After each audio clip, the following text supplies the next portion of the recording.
Today is one of those grey and wet and horrible days, and I've just been out to take my dog for a walk, and you'll see that I dressed appropriately. I'm a middle-aged woman, so I thought, okay, let's be practical with what we're going to wear. So I put on my cagoule because it's raining, because I didn't want to get myself wet, and I put on a hat because I have labyrinthitis.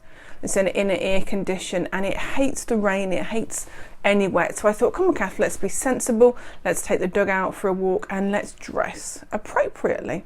So I left the house with the dog thinking, do you know what? I look all right. In fact, I didn't really think about how I looked. And as I was out walking the dog, people stared at me. Now, I don't know whether that's because they thought, wow, she looks amazing. But I suspect it wasn't that. It was, they were looking at me thinking, it's not that cold, you've got a hat on and you've got a cagoule on, you old woman. And the longer I walked, the more people stared at me. And I thought there's two ways I could react to this. The first way is that I could get all insecure and self-conscious and take my hat off and unzip my cagoule and just get the dog back as quickly as possible. Or my second option was just to style it out. Just to pretend that I look good and to keep on walking the dog with confidence. And it made me think about some verses from Hebrews, talking about us and us running the race that is marked out for us. Essentially being confident in who we are, not worrying what other people think of us, not thinking we've got to be someone different, but saying this is me. So in Hebrews chapter 3, verses 1 to 3, we read these words. Therefore, since we are surrounded by such a great cloud of witnesses, let us throw off everything that hinders and the sin that so easily entangles, and let us run with perseverance the race marked out for us, fixing our eyes on Jesus, the pioneer and perfecter of faith. For the joy set before him, he endured the cross, scorning its shame, and sat down at the right hand of the throne of God.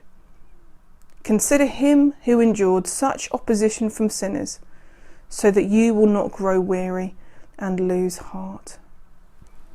Just two things to pull from this passage. The first is that we are to run our race. We're not to run anybody else's race. I want to remind us that we've been created by God to fulfill a specific purpose on this earth that nobody else can fulfill. So this day, as we go into it, let's say, okay, God, use me. Use me. You have created me to do good works. That is what your word says. Use me. Use my gifts. Use my situation. Use my personality. Use my temperament. Use me. And let's not look to the left and to the right. Let's not compare ourselves to other people and what they're doing and how we think God might be using them in different and better ways. But let's run our race. Let's be us. Let's be confident that Jesus loves us and that there are good works for us to do. But alongside that, it says we are to run with perseverance. That sometimes this world is a difficult place to live in, to be a Christian, and to keep on following Jesus. But let's today say it again. Jesus, I want to follow you. Sometimes it's hard. Sometimes I feel as though I'm not running, I'm walking, or I'm barely walking. And Jesus says, I'm with you. My spirit is in you. You can do all things because my spirit gives you strength to do them. So today, run your race. Be you. Rejoice in your uniqueness and serve God and be part of his kingdom coming in and changing the world.